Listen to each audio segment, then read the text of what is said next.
చాలా ఖచ్చితంగా నేను చెప్తాను. ఎన్ని కుట్రలు చేసినా, ఎంతగా ఇబ్బందులు పెట్టినా కూడా ఖచ్చితంగా స్థానిక సంస్థల ఎన్నికల్లో ప్రతి చోట వైఎస్ఆర్ కాంగ్రెస్ పార్టీ తరఫున జెండా ఎగిరేయాలి.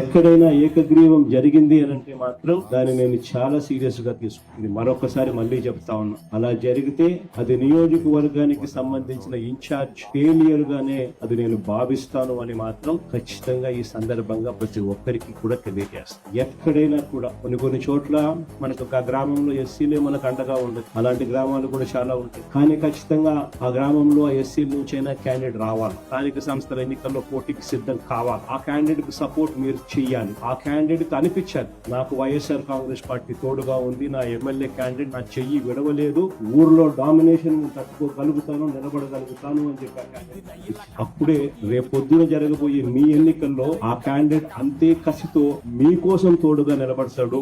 మీరు ఆ క్యాండిడేట్ గెలుపు కోసం ఎంత తోడుగా నిలబడతారో ఇప్పుడు ఇది ప్రతి ఒక్కరూ గుర్తెరగమని చెప్పి ప్రతి ఒక్కరికి కూడా ఈ సందర్భంగా